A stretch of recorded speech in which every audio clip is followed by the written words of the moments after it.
तानाशाही नहीं चलेगी, मसीह का जिंदाबाद, चर्चा में हमले बंद करो, चर्चा में हमले बंद करो,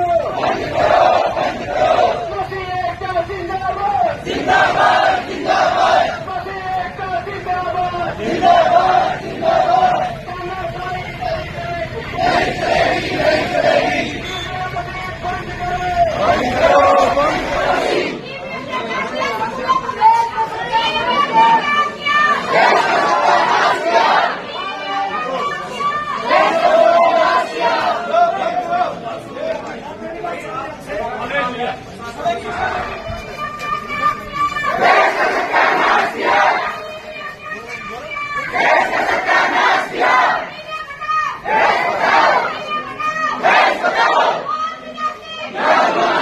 मैं मार्क्सवादी कम्युनिस्ट पार्टी की ओर से ये जो हमला चर्चों पे किया जा रहा है इसकी निंदा करता हूं। हमारी पार्टी ये छत्तीसगढ़ की 2 ननों को पकड़ के जेल में बंद किया था। हमारी पार्टी की वरिष्ठ नेता कामड़ वृंदा करात जेल में जाके जब प्रशासन ने मिलने नहीं दिया तो वहां लगातार धरने पे रही और उनसे मिलके उनको रिहा करके ही वापिस घर लौटी थी। यहाँ भी हमारा 767 हाउसिंग बोर्ड में दफ्तर है। सवाल ये है, ये आत्मा और परमात्मा का सवाल है। आत्मा किसको परमात्मा मानती है? मेरा कौन भगवान है?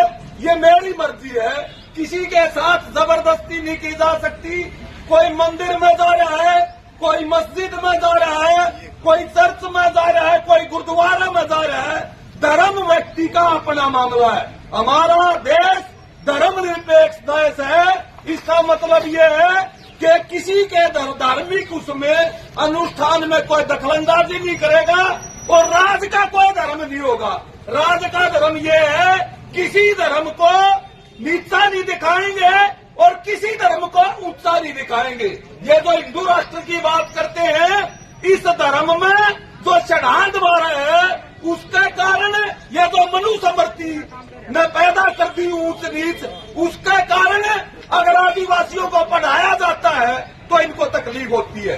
अगर आदिवासियों को अनुशासन सिखाया जाता है तो इनको तकलीफ होती है। ये दबे कुचले लोग, इन पर अगर हमला होगा तो सीपीएम पार्टी आपके साथ रहेगी। आगे आपकी कोई भी कार्रवाई हो, हमारा दफ्तर हाउसिंग बोर्ड में हमारे दर्जनों साथी आज भी शामिल हुए।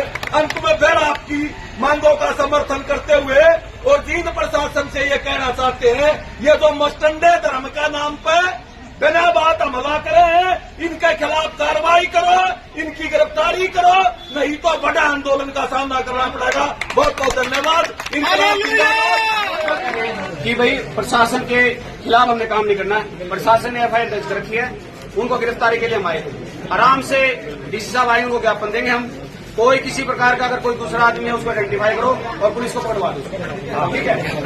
कोई हल्ला उल्ला नहीं करेगा। मेरी एक सवाल है, जो हमने कंप्लेंट दी थी एसएचओ साहब को भी और जो अपने एसपी साहब हैं, उसमें ये घटना जो यहाँ पे अजमेर बस्ती है वहाँ पे जो फास्टर हैं जो क्रिश्चियन हैं, तो उनके रिगार्डिंग दी थी। उनके ऊपर उनके घर आके जो विश्व हिंदू परिषद के और बजरंग दल के जो गुंडे थे, उन्होंने लिटरली उनको बोला उनके घर के बाहर कि अगर ये हमारे हिंदू धर्म के विरोध में अगर कोई काम करेंगे तो उनको लठों से पीटा जाएगा। तो इसी चीज़ को लेके उन्हें बाकायदा यूट्यूब पे वीडियो भी वायरल की थी। तो इसी चीज़ को लेके हमने एसपी साहब को भी कंप्लेंट दी थी।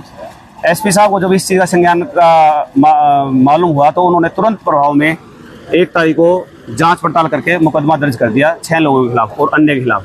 तो उसमें जो है उनकी गिरफ्तारी अभी तक नहीं हुई है, जिसको लेके आज ये पैदल मार्च था कि उनमें जो 2 बेलेबल ऑफेंस है, दोनों बेलेबल है। इसलिए हम ये चाहते हैं कि उनको जल्दी से जल्दी गिरफ्तार किया जाए और कानून की कार्रवाई की जाए। ये जो हमारा आज पैदल मार्च जो अम्बेडकर चौक से लेके अपने डीसी ऑफिस तक था, तो उसमें डीसी साहब ने हमें आश्वासन दिया है, एसपी साहब ने भी, कि भी हम जल्द से जल्द इन लोगों को गिरफ्तार करेंगे और जो भी उचित कार्रवाई बनती है वो तुरंत प्रभाव से की जाएगी। इसी आश्वासन पे हमने उनको अपना जो ज्ञापन है डीसी साहब को और एसपी को दे दिया है और हम आगे चाहते हैं कि भविष्य में ऐसी घटनाएं ना हो, क्योंकि हम संविधान को मानने वाले लोग हैं और संविधान के अकॉर्डिंग देश चलना चाहिए। धन्यवाद। Advocate Vinod Kindle. जिन से। खास तौर पे हमारे पास करमवीर जी जो जींद में सेवा करते हैं, उनको जो आरएसएस और बजरंग दल के लोगों ने परेशान किया है, धमकियां दी हैं, उनके ऊपर 1 तारीख को एसपी साहब के आदेश के अनुसार एफआईआर हो चुकी है, लेकिन उनकी गिरफ्तारी नहीं हुई। तो हमारा सारे प्रोसेस उसके लेवल पे है कि उनको जिनके ऊपर, उन 6 लोगों के ऊपर जिनके ऊपर ये एफआईआर हुई है, उनको गिरफ्तार किया जाए ताकि उचित न्याय मिल सके। और दूसरा, ईवीएम के मुद्दे पर हम एक साथ हैं। हम चाहते हैं देश में एक ऐसी सरकार स्थापित हो जो ईवीएम के आधार पे ना हो बल्कि वोटों के आधार पे हो। इसके साथ साथ हम चाहते हैं देश में सभी जातियों को, सभी धर्मों को समान दर्जा मिले, किसी के साथ कोई भेदभाव ना किया जाए, किसी को सताया ना जाए, क्योंकि हमारा देश शांति प्रिय देश है और हम मसीह लोग शांति प्रिय लोग हैं। हम किसी का विरोध नहीं करते, किसी से झगड़े नहीं करते, किसी के विरुद्ध में हम लाठी डंडा लेके नहीं चलते, हम प्रेम संदेश लेके चलते हैं। सबको ये सिखाते हैं परमेश्वर प्रेम है और प्रेम करो और एक दूसरे से प्रेम करो, और प्रेम ही परमेश्वर है। प्रेम के बगैर कुछ नहीं हो सकता। हम ऐसे देश की कल्पना करते हैं, ऐसे देश में हम चाहते हैं जहाँ प्रेम, शांति, अमन, भाईचारा और सबको समानता और एकता का अधिकार मिले। Thank you. क्या प्रशासन ने हमें आश्वासन दिया है कि 1 हफ्ते के अंदर अंदर सारे कामों को वो पूरा करके देंगे। खासतौर पे जो विरोधी लोग हैं, जिन्होंने अड़चने डाली हैं पास्टरों के विरुद्ध में और पास्टरों के ऊपर अत्याचार किए हैं, उनकी गिरफ्तारी होगी। अगर वो गिरफ्तारी नहीं करते तो हम 6 अक्टूबर को दिल्ली में 6 लाख लोगों के साथ जंतर मंतर पर फिर धरने के साथ जेल भरो आंदोलन के साथ तैयारी कर रहे हैं और एक साथ मिलेंगे। क्या नाम? मैं बिशप सुरेंद्र सिंह,